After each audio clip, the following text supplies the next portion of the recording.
the problem is the pendulum swings. So we've had a lot of time where we lived in patriarchal societies where women didn't have much rights.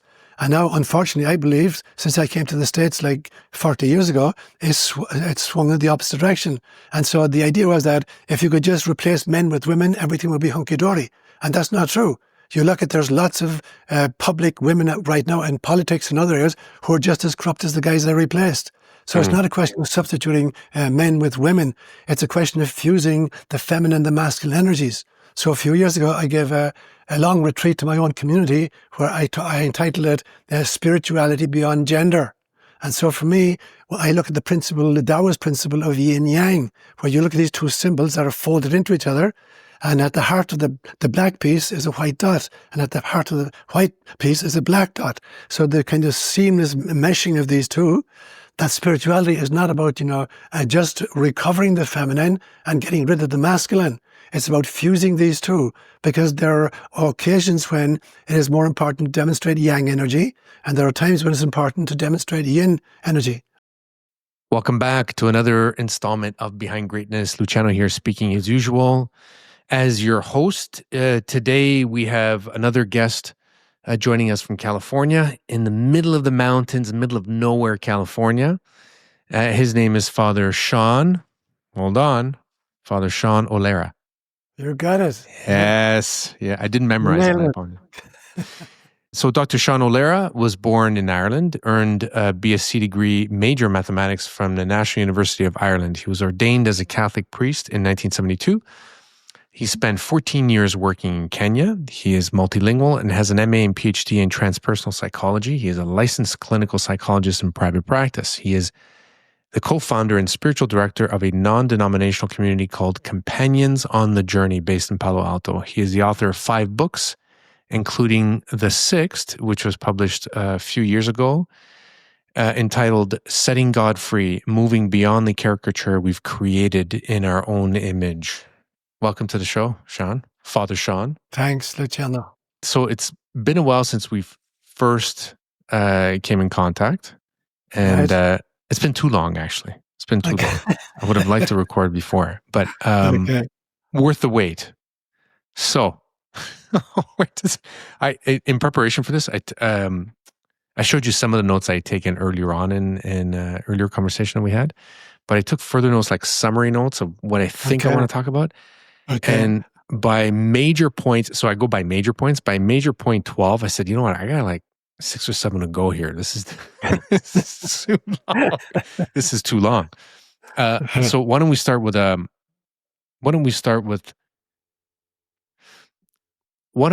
small question? Sure. We were talking about death, you and I. Yes. And you said in growing up, wakes were not in the living room. The living rooms were meant for special occasions, rarely used. Yes. And you kiddingly called it the dead room. When there was a funeral in the family or in the community, people danced with the corpse. Yes. Yes. So take it away. Absolutely. So in Ireland, traditionally at least, obviously I've been out of Ireland since 1972, but not only were people, hard to lose an Irish accent. Fantastic. So, keep it, brother.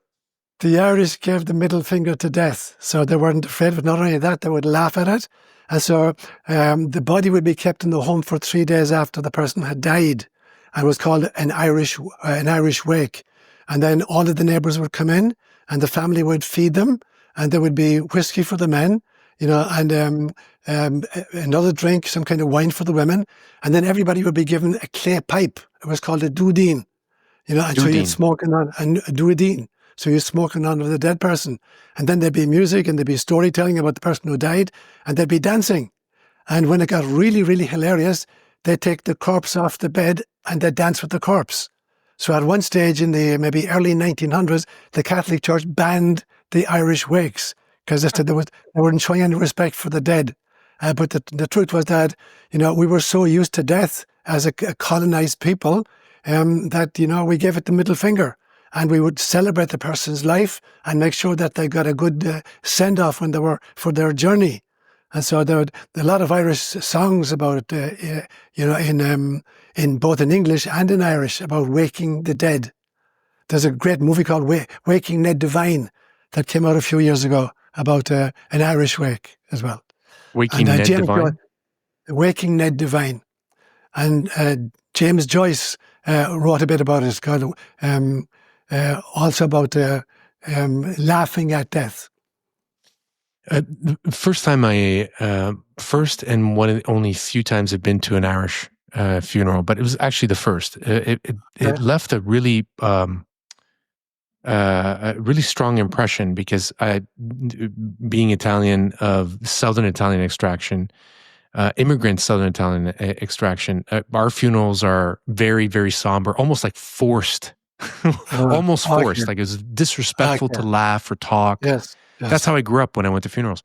First Irish funeral I went to, people were talking, laughing, joking, drinking in the same room of the deceased. And I thought, see, this is we're talking about looking through the lens of your own culture. I thought that was disrespectful. I was, how can they do this? And then, of course, I got into the car and I thought, well, how can I cast dispersions on a whole culture? It's just I grew up with something different. But it opened my eyes. It opened my eyes on some sort of fearlessness that I didn't understand. Yes, brilliant.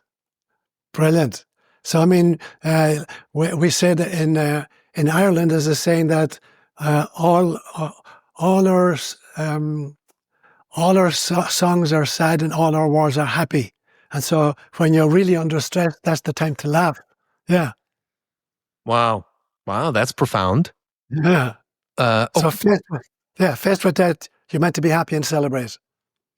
Let's take another branch from this tree. Let's travel up another branch. You said you let me know, so you're going through some of your background with me, and I thought was incredible. And I say incredible. I don't mean to be patronizing. It's just very different from my own background. So I found it fascinating. Still do. So you had a grandmother that was a Christian mystic, and a grandfather, or your paternal grandfather, that was who was a druid. Right. I want to touch on both. Number one, if it sounds sexy to hear Christian mystic, but what is a Christian mystic, and what did she do that was different? She was actually my great-grandmother. So she was my paternal great-grandmother. And I lived with my grandparents for the first 6 years of my life, and she was still alive. I was 10 years old before she died. And I couldn't pronounce her name, so I called her Muddy. So everybody picked up on the name. She was just called Muddy. And Muddy was a tiny little woman. She was as wide as she was tall. And but she had this extraordinary devotion to Mother Mary. And she would talk to Mary aloud during the day. And I would be privy to these conversations. So I presumed, that this was the norm. Now, we have a term in Gaelic for that. We call it a chaeloid, or a thin place. A place where the veil between the mystical and the mundane is diaphanous. And Ireland, for most of its history, was on this remote island on the western part of Europe. So the energy there was very, very, very different, and had been peopled way back, according to mythology, by refugees from Atlantis. In fact, we have two names for it in Gaelic. We talk about Tír na nÓg, which means the land of the ever young. And we call it Tír Fáthán, which means the land under the waves. So the belief system that Ireland was actually, at some stage, peopled by refugees from Atlantis. And so there's always this mystical feeling about it. And so when Christianity came to Ireland, in some senses, we Irished it. We gave our own Irish version, a kind of a Celtic Christianity, which was very, very different from the Roman model. In fact, Rome made several attempts to try to kind of lick us into shape, and they didn't succeed until the 1100s, when the Augustinian friars came to Ireland with the Normans in 1169. And that was a kind of the final effort to kind of lick us into shape and bring us into kind of in obedience to the Roman Church. But it was a very different form of Christianity.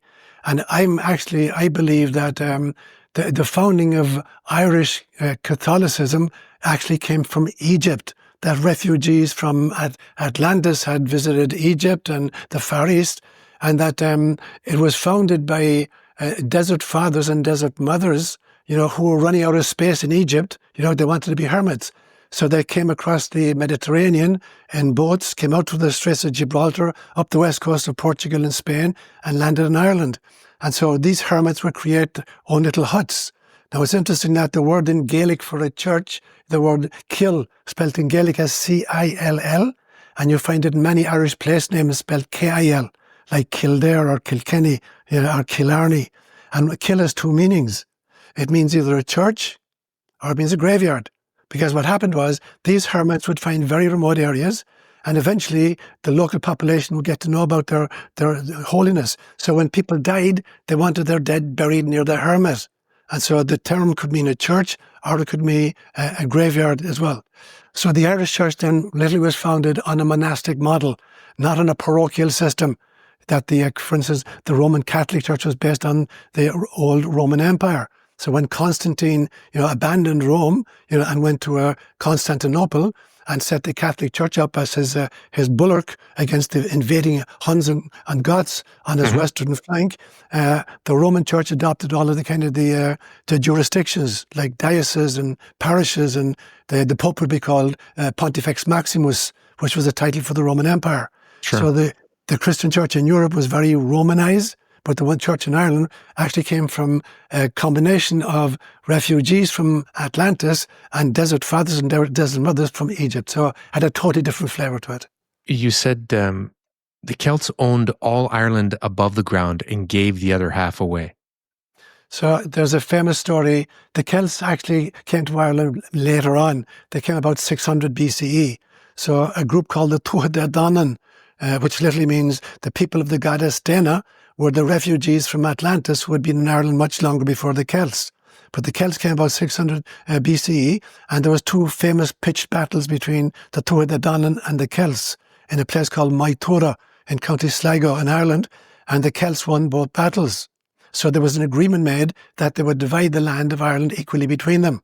But it wasn't that one group got the north and the other got the south, or one group got the east and the other got the west, but rather that the Celts would own all of Ireland above the ground, and the Druids would own all of Ireland under the ground. So they shapeshifted, and they became what we know as the little people, or the wee folk, or in Gaelic we call them the she, or the slow she. So they were kind of where you get fairy folk or leprechauns, or all that mythology is coming from the realization that there are beings very sophisticated psychologically, with a kind of a mental and spiritual technology that allowed them to shapeshift and live underground. And so they're still there.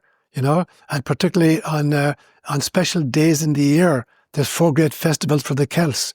The first one is called Imbolc, which is the 1st of February, the beginning of spring. And the next one is the 1st of May, called Bealtaine. And the next one is the 1st of August, called Lunasa. And the final one is the 1st of November, called Samhain. And on those 4 days, the veil between the mystical and the mundane is particularly diaphanous. And so you get people moving in from both sides, from our side across and from their side over here. But the mystics, had the ability to live in those thin places all year round. And my great-grandmother was such a person. So she was in constant dialogue with Mother Mary through the veil. And so that was my first kind of introduction to spirituality. But then at age 6... Yes, go ahead. Yeah, sorry, I want to interrupt with this question because there's a hell of a lot of education here we just had in the last few minutes.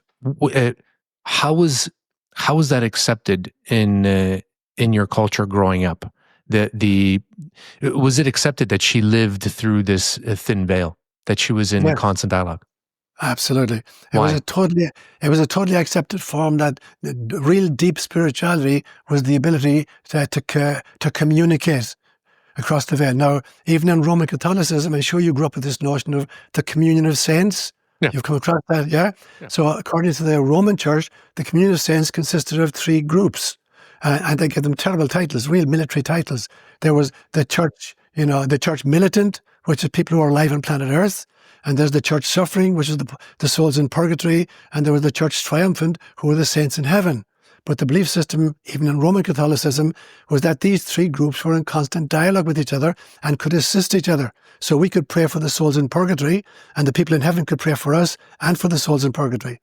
Now, in the older kind of Celtic version of Christianity, this happened all year round. It didn't just happen on the 1st of November, but that anybody with sufficient kind of spiritual depth could communicate with, souls in any dimension, either in purgatory or limbo, or in heaven, so that there was no barrier for somebody who was in such an altered state of consciousness that they were operating at the soul level, not just merely at the psychological level, and certainly not just at the physical level. Was this kind of spirituality, lived spirituality, growing up in Ireland, was it compatible enough with Druidism? Because your maternal grandfather was a Druid, you said, right? Right. Yeah, absolutely.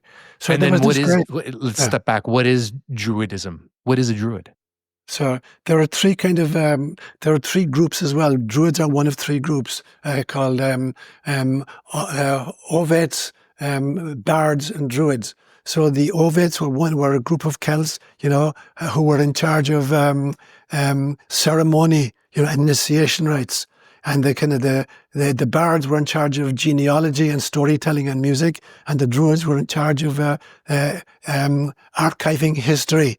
And so there was a great meeting then when Catholicism came to Ireland. I believe through the Desert Fathers and Desert Mothers, there was this beautiful meshing of the two. And so you had Mariology became really, really important. So Mariology is the recognition of the feminine face of God. And in some senses, Mother Mary represented that in spades. So when Christianity introduced Mary, the mother of Jesus, to the Druids, they had no problem with it. They had a previous notion of spirituality based on the feminine face of God. And so you get characters like Saint Bridget, who was a 6th century Christian mystic. But she's the modern face of a Celtic goddess called Druid. And her feast day was on the 1st of February. And so they just meshed these. So what happened was that the stories of mystical Christianity and of Druidism, really meshed seamlessly. And so they adopted many of the stories from Christianity, but they gave them a very particular Irish kind of a twist. And that was the spirituality that I grew up with as a little child. Roman Catholicism was the kind of the religion of Sundays and Eucharist and the priests. But then in the homes, with the rosary particularly, there was devotion to Mary and the feminine face of God. Yeah. Yeah. And that experience is not unlike my own. The Southern Italian, or I would say even like Southern European culture, I think still exists. Yeah, that's interesting. The religion of Sunday and in the house is a different devotion to the feminine. I guess it's not an accident, because one of the first things you told me is like right at the top of the note of page 1 here of our discussions. You said we need to build the feminine principle into the masculine. Yes. So I'm a big believer that, the problem is the pendulum swings. So we've had a lot of time where we lived in patriarchal societies where women didn't have much rights. And now, unfortunately, I believe, since I came to the States like 40 years ago, it's swung in the opposite direction. And so the idea was that if you could just replace men with women, everything would be hunky-dory. And that's not true. You look at, there's lots of public women right now in politics and other areas who are just as corrupt as the guys they replaced. So it's not a question of substituting men with women. It's a question of fusing the feminine and the masculine energies. So a few years ago, I gave a long retreat to my own community where I entitled it Spirituality Beyond Gender.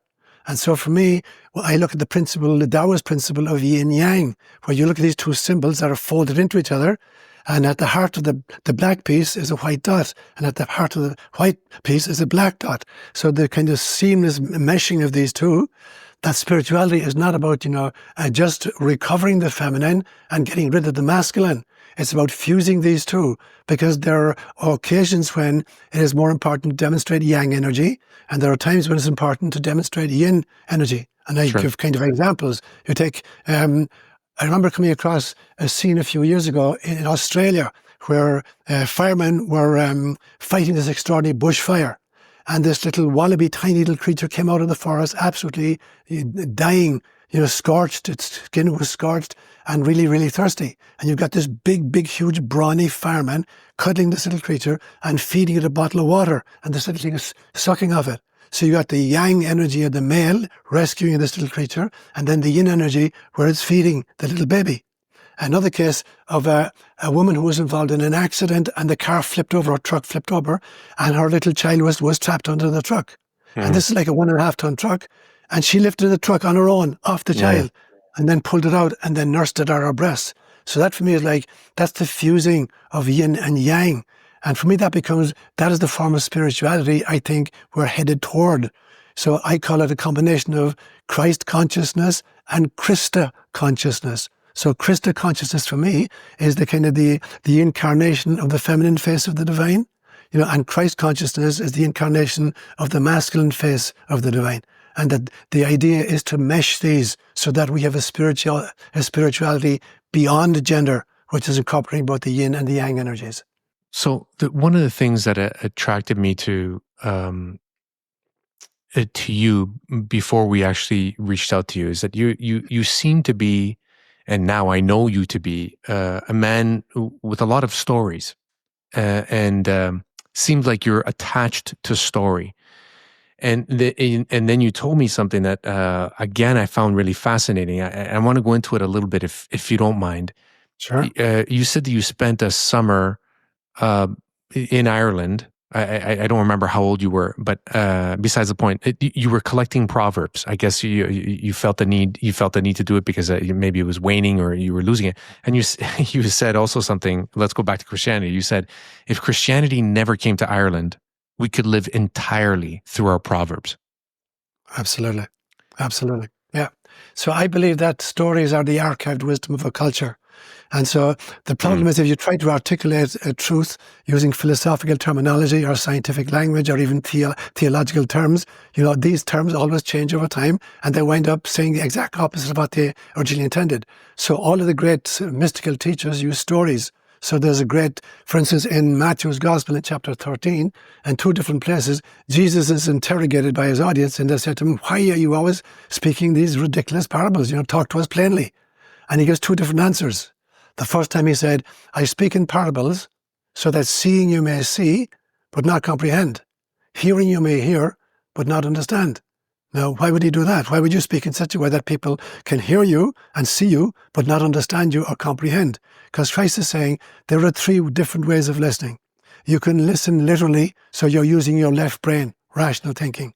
Or you can listen symbolically, and now you're listening with your right brain. It's more creative. Or you can listen with your whole brain and your heart, and that's mystically listening. And so stories have the ability to archive that level of reality. And so every person who hears the story then goes on a journey of imagination. And I distinguish between imagination and fantasy. Fantasy is the ability to make up stuff that's not real. Imagination is the ability to volitionally shift my state of consciousness, enter into different dimensions, encounter different entities and energies, interact with them, learn from them, and then bring it back and cross-fertilize it here. So the purpose of a storyteller is not about information, it is about transformation. That what the great storyteller does, he allows you to fly on the wings of your own imagination. You're going to fill in all the pieces.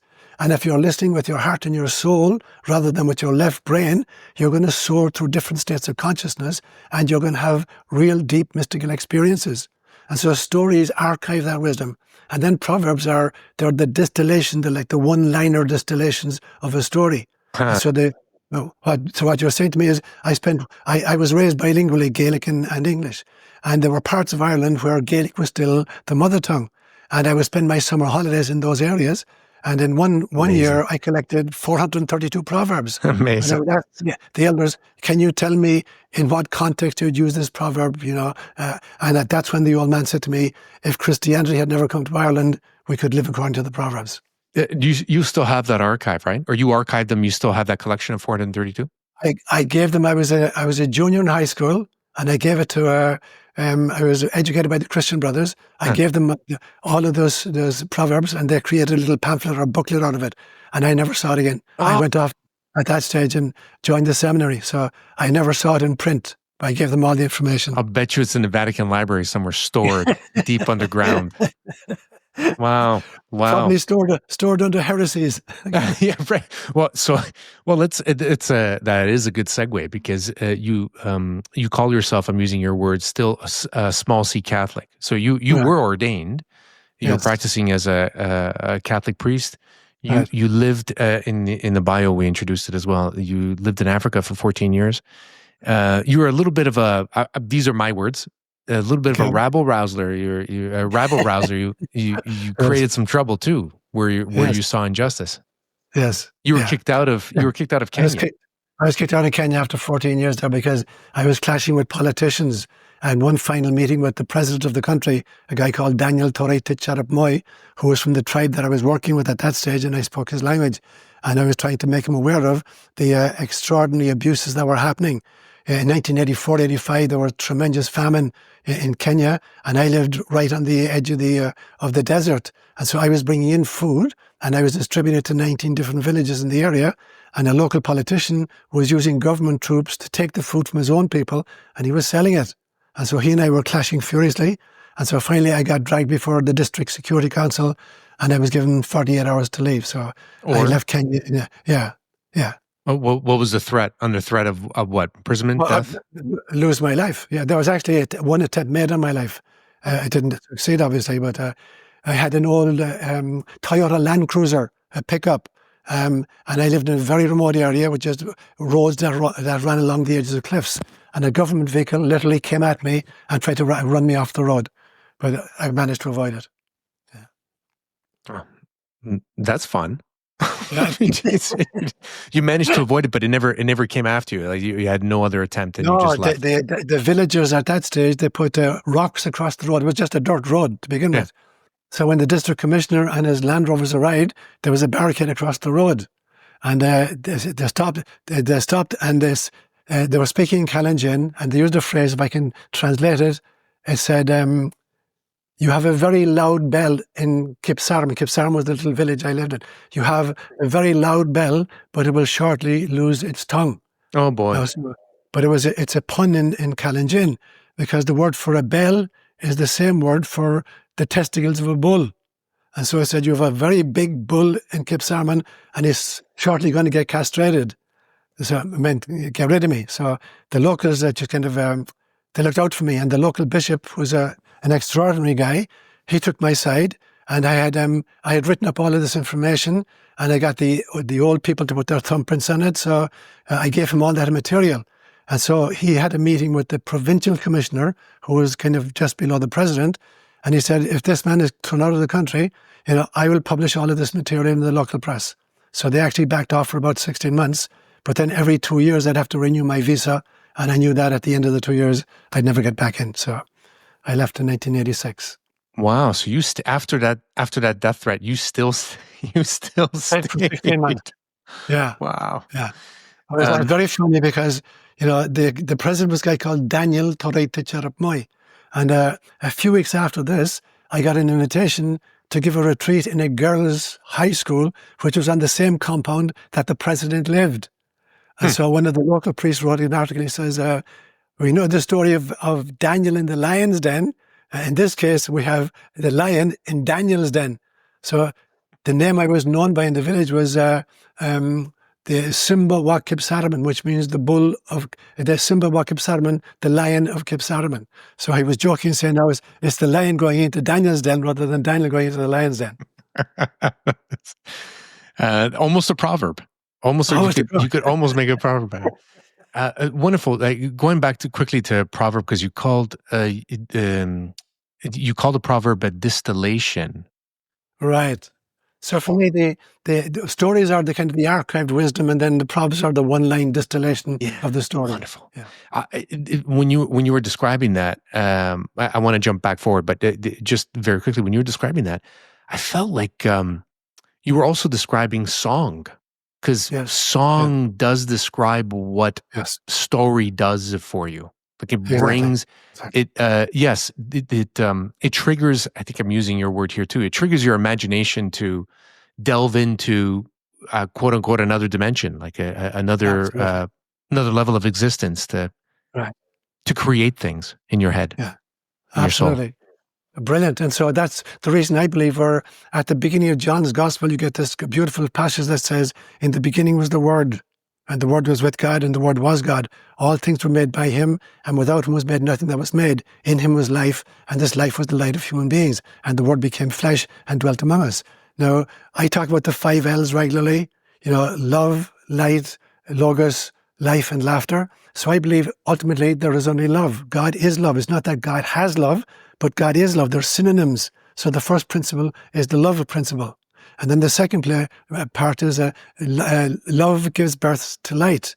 And we know from quantum mechanics that all matter is simply frozen light. Literally, all matter is frozen light. So the second stage is light. The third stage then is logos, or the word.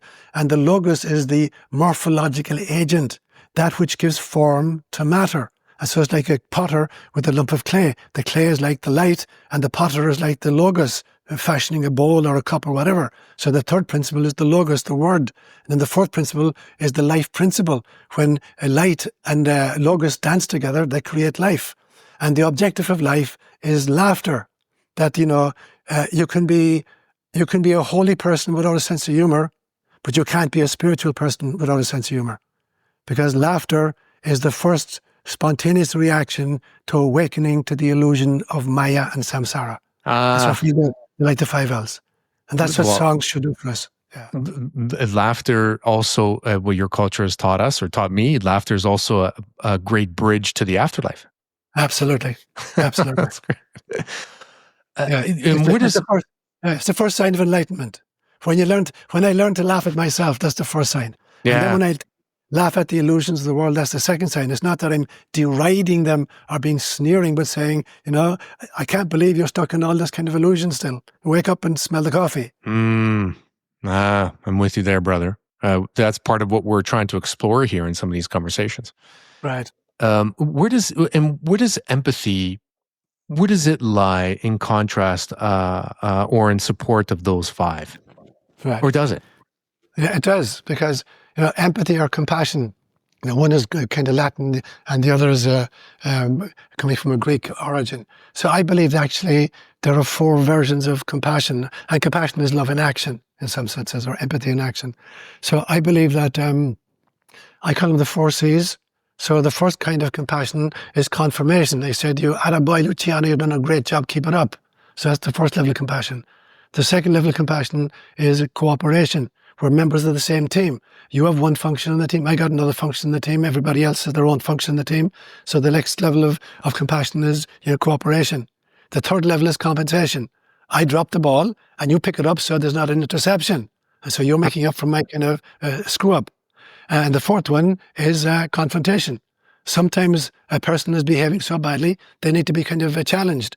And Jesus was an expert on all of 4. Sure. And so I call it the 80-20 split, that 80% of life should be about confirming, being part of the same team, compensating from each other's mistakes. But occasionally we're called out to confront and to oppose. And Jesus could do that, with the Pharisees. So for me, empathy then is not just about, feeling sad for everybody in every circumstance. It is doing what I can do to ameliorate a circumstance, but then calling people, to take responsibility for their own stuff. And that's really important as well. Well, take your example of being the bull or the lion. Sometimes you need to, right? Yes. Yeah, exactly. Exactly. I just thought of this now because we love talking about feline. So we just had on, or we just recorded, so I'm not sure if we're going to be launching before or after this podcast, a Canadian boy who moved to Africa in his early 20s because he wanted to live with lions and tigers. Wow.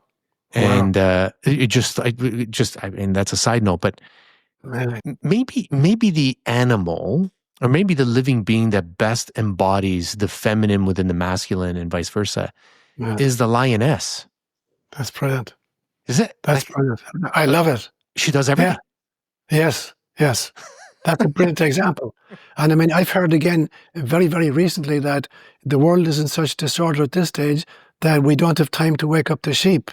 We should be waking up the lions and the lionesses, and they'll wake up the sheep. And so we have to start focusing at this stage on people who are in a position to kind of accelerate the changes we need to see in our planet. And so this is what you're doing, And so the privilege of me talking to people like you is that I'm talking to other lions and lionesses. And eventually, they're going to wake up all the sheep. who are dead happy just to be kind of force-fed in the pastures and not to kind of have to worry about their own safety. And so I think the Lioness is a brilliant example of somebody who has both the maternal and the warrior instinct in her. Whew. All right. So you let's go back to you here for a second. So this is before even going to Africa. You were always fascinated by math and the maths. Yes. Yeah. And by sciences. When you're in Africa, you learned 4 different languages in Africa. And then you give us, of course, the story there. And then you, when you left Africa, you went to Palo Alto, you went to California, and you studied psychology, did a PhD. You were fascinated with science, language, psychology. And you dove into quantum mechanics. Yes. You were still a Catholic priest. Right. Until you got a letter from the Vatican. Yes. Do tell. Do tell. So I was ordained in 1972, and after 38 years as a Catholic priest, I got a 2-page letter in Latin from the Vatican on the Feast of St. Francis in 2010, October the 4th, and I have a great devotion to Francis, who's also a great animal lover as well, by the way, telling me that in Latin that they no longer required my services and that I could no longer represent myself as a Catholic priest. I couldn't teach in a Catholic grade school, high school, college. I couldn't say Mass in a Catholic church. And the only way I could exercise my priesthood was if I came across somebody who was dying and there was no other real priest there to hear his confession and shrive him, I could hear his confession and offer him absolution. Apart from that, all of my other faculties are withdrawn. Yeah. So in essence, the most important thing, you could still do the most important thing, absolve people of their sins so that they can enter the afterlife clean. But only if they were in danger of death. Only in danger. Yeah, sure. Only if they were in danger of death, yeah. So only the most important thing of the most important scenario. Yeah. In a sense. I mean, whatever, I'm playing. Yeah. Why? Why'd they do this? My theology, I was given 2 reasons for it. They said because for loss of faith and for disobedience. So, I was, my thinking was totally outside the box. I'm a really, really big believer in reincarnation because I've experienced several of my own past lifetimes. And I lived with peoples in Africa who believed in reincarnation, and as well as that, it shocked me that women could not be priests in the Catholic Church. And I would make up these kind of scenarios, just to kind of facetiously talk about this. So I'd like in a homily on a Sunday morning, I'd say stuff like, it's a week after Pentecost and Mother Mary gets on her cell phone and she rings Mary of Magdala. And she says, Mary, this is Mary, the mother of Jesus. Where's St. Peter saying Mass this morning? And Mary Magdalene says, I'm going to text you the GPS and I'll meet you there. And so they go to this place and St. Peter is saying Mass. And he's got his back turned to the people. And it comes to the communion rite, he turns around and he takes the host, he comes down to Mary and he says, Corpus Christi, the body of Christ. So here's Peter, who denied Jesus 3 times, and he's going to give Mary, who conceived Jesus, carried Jesus, gave birth to him, and nursed him at her own breast, he's going to give her the body of Christ? She gave everybody the body of Christ. She gave her the body of Christ, but she's a woman. She couldn't be a priest in the Catholic Church. Yeah. So that kind of stuff got me into trouble. That started to get you. What about this reincarnation thing? So did you grow up believing in reincarnation, in Druidism? No, tell me. Although Druidism did teach it, but I wasn't aware of that at the time. But I lived in East Africa for 14 years among the Kalenjin peoples, and they had this system. It's very interesting. When a child was born, it was given 3 names. The first name had to do with the circumstances of the child's birth. So if I knew the child's name, I knew exactly the circumstances of the birth. So if a little boy told me his name was Kiprop, I knew he was born when it was raining. If a little girl was called Cherubet, I knew that she was born during a famine time. If a little girl was called Chepchirchir, I knew that there was real difficulties with the birth and she was almost lost. So the first name had to do with the circumstances of birth. Or like Chemgeno means a little girl who was born when the goats were going out to the salt lick. So you could tell a lot about the child by the first name. The second name was called the porridge name, Gaineta Musarek, and it was a special name that only the mother could use as a child, kind of a pet name. Nobody else was allowed to use it. And the third name was, about 8 days after the child was born, they'd bring in one of the elders of the tribe who knew the ancestry. And the elder would start naming off the ancestors of the baby in chronological order. And when the baby sneezed, it'd say, that's the ancestor who's reincarnated now. And they would believe, yeah, that's the ancestor came back. So reincarnation had to do, it was always within the family system. And later I discovered that among the Inuit of Alaska, they have the very same notion. They believe that people reincarnate within the family system. So when an old person is dying, they take a piece of charcoal and they'll make a mark somewhere on the dying person's body in charcoal. And then for the next 2 years after the person has died and there are babies being born, they're looking for this mark because there'll be a mark in exactly the same spot, a birthmark corresponding. So they kept recycling within the family system. So I was aware of these kind of theoretically. And then I had a really powerful reincarnational experience myself when I came to Palo Alto in 1987.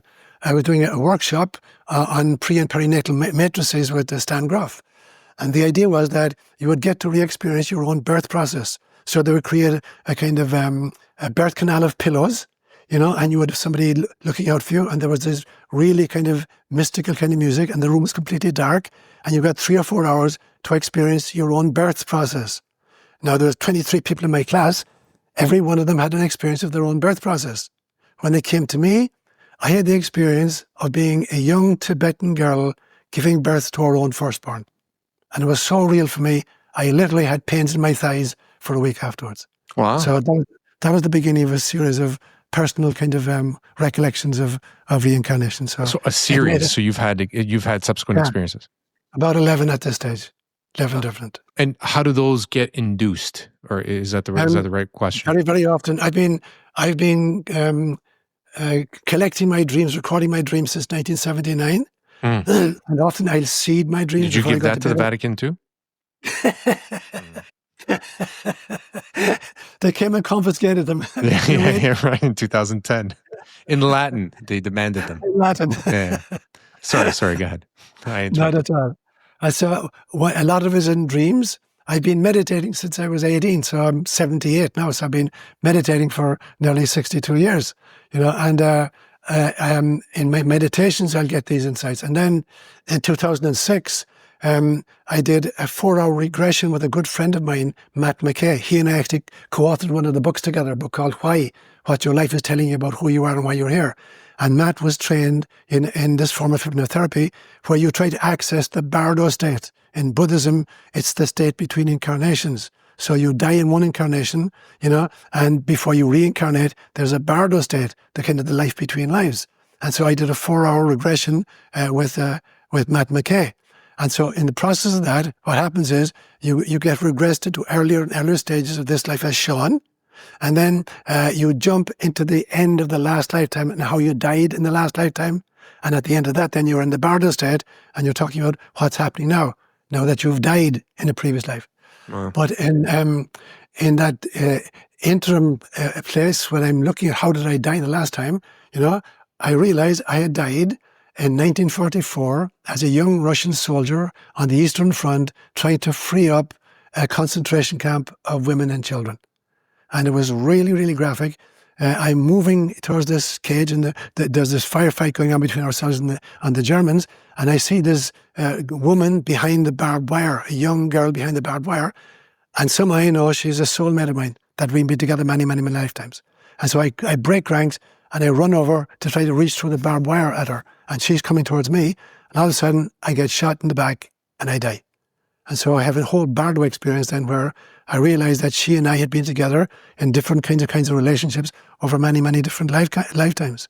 And I had an encounter with Jesus in that. And one of the things he said to me, he said was, you are far older than any organization of which you will ever become a part. So that, whether it's that, the Roman Catholic Church or whatever it is, you are far older than any organization of which you will ever become a part. So that was really, really liberating for me as well. He appeared to you, said that, and disappeared. No, we had a whole conversation.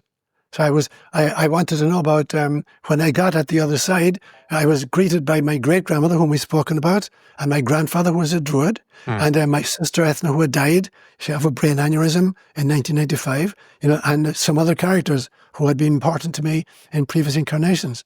So I spent 4 hours in dialogue. And a part of that was with Christ himself, asking him questions and relating to him. And so that was way back in 2006. So that was 4 years before I got excommunicated. Yeah. Did you share that experience with your congregation before while you were practicing as a full-time priest? I shared it last year for the first time ever. Though I do a 3-day retreat every March. There's one coming up right now. And I dedicated the whole retreat. I had transcripts of that entire thing, 4 hours of transcripts. And so I used that as the basis for 7 different lectures. So I led them right through it. I felt like at the age of 77, I'm prepared to talk now personally about what for me was one of the most moving experiences of my life. And so I shared it last year. Shawn, so thank you for sharing. I had no idea that you had just started sharing that just a short while ago. Yeah. Something I thirsted for when I was younger, and still do now. This is part of the reason why we also do the podcast. Right? Like we want to learn from people who are different than us, and so it's never going to stop. Right. I loved being. I loved being with my grandparents, and it's not because I loved my grandparents. Yes, I loved most of them. Right.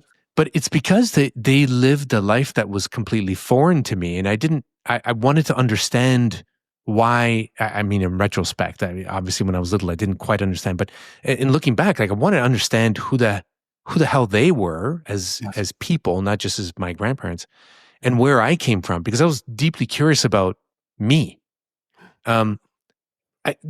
Stories and proverbs and songs, that's all part of the soup we have to swim in. Like we can't.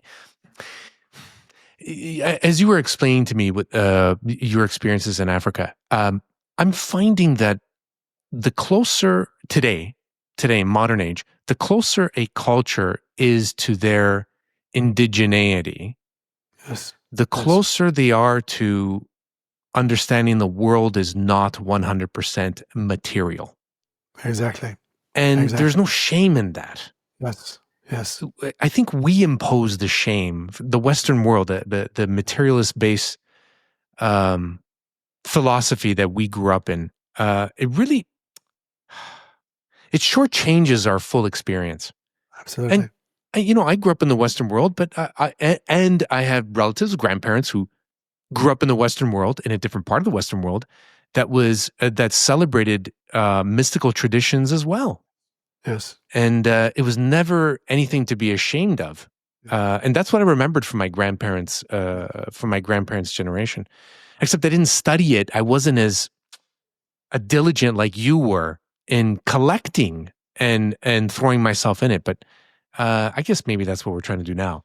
I'm sorry, I don't want to yap too much, but I wanted to share something that I think the listener and the viewer might find really helpful in tying what you've described in your reincarnation experiences. That we had somebody on the podcast. Her name is Antonia Mills, around your age, I think, late 70s, or would have been a few years ago when she was on. And she was employed by Ian Stevenson through the University of Virginia. Virginia, Division of Perceptual Studies. Perceptual Studies, In the 80s or early 90s, I believe. And she lived because she lived in BC because she wanted to live with the East Beaver Indians, the Aboriginal group in Canada and British Columbia. And specifically a couple of things. One, she wanted to document case studies of reincarnation and also of dream prophets, which is fascinating too. Brilliant. But she gave us an example of a child who was born with a chest mark right in the center of his chest. Yes. And his grandfather passed away a year before he was born, passed away. A log hit him in the chest and completely took him out, took out his life. Yeah. Yep. And so that's what it reminded me of, that kind of wound that showed up in grandson. Brilliant. Sorry. That's beautiful stuff. I'm fascinated by Ian Stevenson's work. And one of the books he wrote had coloured prints where he's investigating cases in India and where he's comparing little photographs of dead bodies and the wounds of which they died, and comparing them with little kids with birthmarks claiming to have been that person, in a previous incarnation. And it's illustrated. You can see actually the autopsy reports with photographs of the wound of the dead person and the birthmark on the little child. So I'm fascinated by that study. Well, didn't the early Christians, early Christianity practice a belief system in reincarnation? Absolutely. It was only outlawed at the Second Council of Constantinople in the year 551 AD. That was By the outlawed. emperor. Yeah, it was outlawed then. It was totally accepted before that. So you So had for some of the great 500 years, it was accepted? Yeah, absolutely. You had great church fathers like Origen, who talked about reincarnation. Jesus himself spoke about it. You don't have to dig very deeply. You have this great story in Matthew's Gospel in chapter 17, where Jesus, a week before he dies, ascends Mount Tabor with Peter, James, and John. And he has a vision in which Moses, who was dead 1,250 years before, and Elijah, who was dead 850 years before, and they appear to Jesus, and he has this encounter with them. And the three disciples can see them as well. And on the way down the mountain, they say to Jesus, why do the scriptures say that before the Mashiach, before the Messiah arrives, that Elijah has to come back? And Christ says, Elijah already came back, and they didn't recognize him. And Matthew adds in parentheses, here he was talking about John the Baptist. So Jesus claimed that John the Baptist was the reincarnation of Elijah. You get another story in John's Gospel in chapter 8 or 9, where Jesus is leaving the city of Jericho, and there's a blind beggar sitting outside the gates, and this man has been born blind. And the disciples point to the blind man, and they say to Jesus, who's responsible? Was it this man's own sin or his parents' sin so that he was born blind?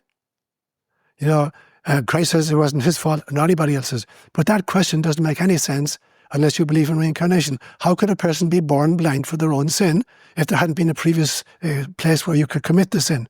So in the teaching of Christ as well, you've heard the very same thing. He has an encounter with Nicodemus in John chapter 2, and he says, unless a man is born again of water and the Holy Spirit, he cannot enter the kingdom of heaven. So again, for me, he's talking about the reincarnational experiences where the trajectory of reincarnation is to move us from identification with the spacesuit to identification with the soul self. And it takes many, many iterations before we're able to grow through that realization and disidentify with lesser versions of ourselves until we re-identify with our soul self. And so there's this great statement from Meister Eckhart in the 1300s where he says, in a Christmas homily, he says, of what use to me is it that my Saviour was born of a virgin 1,300 years ago? If he's not born again in my time and in my heart, every single one of us is meant to be the mother of God. And I believe that with all my heart. Every single one of us is meant to give birth to God. And however many incarnations it takes us to move ourselves through the gradations of identification with physicality, with the etheric body, with the astral body, with the mental body, with the psychic body, with the soul self, until finally we merge with the divine. Or we're not finished giving birth, and we're not finished incarnating until we achieve that level of Christ consciousness. Why do we exist? Why do we have bodies? I think for me, if there is only God, all experiences no experience is possible. If I am all that exists, there's no environment in which I exist, and there are no others with whom I could be in relationship, it is impossible to generate experiences.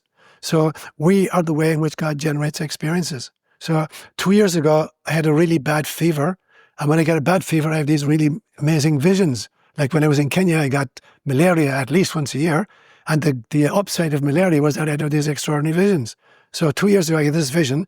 And in this vision, I see God self-fracturing. In Judaism, they call that netzotzim, the sparks of the divine. God's self-fracturing in order to generate kind of antennae to generate experiences. And then, these souls had a meeting with God. And they decided to try to create a cosmos, to do something creative together, both God, source, and the souls, to create some extraordinary kind of project. So they created the cosmos itself, and they're fascinated by it, and they're just witnessing this wonder that they've created. And then decided at some stage, is it possible that we could actually infuse ourselves into this, that we could create avatars and experience the cosmos from the inside? And so that was the second, the third level. The first was the fracturing of God into souls. The second was the creation of a cosmos. And the third one was inhabiting the cosmos at various levels of densification. And so some creatures volunteered to have avatars that are angelic, and others avatars that were three-dimensional. And so it was a way of generating experiences for God. And the test was, no matter how dense the spacesuit in which you find yourself, can you still remember that you're God in disguise? And that's the whole objective. Why are we here? To remember who we are. When you die, you're going to choose to reincarnate? I think there's this beautiful notion in Buddhism called the Bodhisattva vow, which says that how could any soul rest in peace watching other people just flounder in the darkness of incarnation? So there's what the Bodhisattva vow is, the vow to keep reincarnating until every creature wakes up. And then the game of Lila folds up and God starts a new game. And so, yeah, anybody with a deep level of compassion is going to have to keep coming back until they wake up the rest of us. Well, how do you know what you'll look like, or what you'll be when you come back? Because you can be that soldier who just tries to save and gets killed young. You can be that little girl who gives birth far too young and dies in childbirth. Yes. Like, how do you know you'll be teaching anybody anything? So I think that we make what I call preconception contracts, that groups of souls contract to incarnate around the same period of time. Like there'll be maybe grandparents and parents and kids or whatever. So in the basic time period that we come back, almost like we're like a Shakespearean troupe. And so this year we put on Hamlet, and next year we put on Macbeth, and next year we put on A Midsummer's Night Dream. It's the same group of people playing very, very different roles. And the objectives are twofold. The first objective is to improve my acting skills. And the second one is to learn how to transform an audience. And so that's how we come back. And we make these contracts with each other. And we realize that no matter how kind of difficult a life may appear, we realize it's actually a splink. That in eternity, it's a flash of light. And we know that as souls. And we incarnate it knowing that we're going to forget most of that we're subject to 4 limitations as soon as we incarnate. The first one is that I have to trade cosmic self for this 150-pound, a spacesuit that I call Shawn. Mm-hmm. The second thing is that I have to trade cosmic consciousness for a 3-pound piece of wetware that I carry between my ears. Wetware, nice. Yeah. The third thing is I have to create the illusion of time, because this little machine in between my ears is so kind of limited that it cannot grok the entire gestalt. So I have to break it up into bite-sized pieces and process them sequentially, thus giving rise to the illusion of time. And then fourthly, I have amnesia for who I am and why I came. Because part of the game is to remember and to discover who I am and why I came. Well, can you help by not being in that spacesuit? Like, once you die, you choose not to? Could that be part of your contract? And that you try to wake others up, whatever, I'm just in quotations, without incarnating. Absolutely. So I'm going to use an unfortunate kind of a metaphor here to illustrate that. But if you think of a war situation and you've kind of generals at the very top orchestrating the tactics for the war, and then you've got the foot soldiers on the front with bayonets fixed, charging into each other and killing each other. So there's a whole kind of an organization of people in between the general in charge, or the commander-in-chief, and the guy with the bayonet on the front line. Now, it's an unfortunate metaphor, but just came to me. But in some senses, there are people at the very, very top, angelic beings, who can most influence the outcome from where they're at, and by just sending light and kind of inspiration. And there are people on the front lines like you and I who are saying, I want to get into the trenches, and I want to try to wake up, the sleeping lions right now. So I volunteer to be, to be on the front line and to possibly be killed by a bayonet or a shot in the back. And so that's my place on the team right now. I may change places at some stage and volunteer, to be a mentor for souls who have died, and to kind of help them transition, from the fear of death into the kind of the light of the other side. So there's a whole team at both sides of the veil that are assisting in this process. So there are different levels of compassion and empathy. Which role am I best suited, and how can I benefit the team best in which role? Let's switch gears for a moment here. We were talking about languages last time, and you gave 2 words. You said, we're losing. We're not learning a different grunt for the same word. Right. It holds the subtleties of the culture. Yes. And then, so ... And then you said something almost out of the blue, or at least that's how I wrote it. You said that you believe the gods came down to give us language to confuse us as we were communicating with telepathy. Great. So it's great points there, Luciano. So firstly, they're your points. So I'm just regurgitating. I want you to elaborate. Sure. So at the beginning of the 20th century, there were 7,000 languages on planet Earth. by the end of the 20th century, there was only 5,000 left. So we lost 2,000 languages in the 20th century. Now, as I said, a different language is not just a kind of the ability to make a different grunt or a different sound when you look at the same thing. So if I'm looking like at an elephant in Kenya and I'm talking in English, I'll say elephant. If I'm talking Swahili, I'll say ndovu. If I'm speaking Kalenjin, I'll say Belyot. So they're just three different grunts for the same creature. But there's a lot more to that, because a language is a perception and a perspective on life.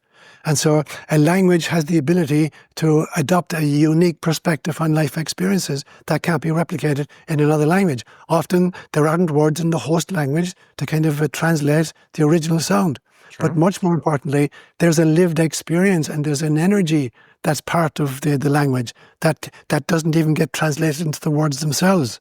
So that's the first point I was making, the importance of realization that languages are so important because they afford us multiple perspectives on life as planet Earth. So that's the first point. The second point was, when I look at the story of the Tower of Babel, allegedly what happened is that they talk about the gods. There wasn't just one god. They were not kind of monotheistic at this stage.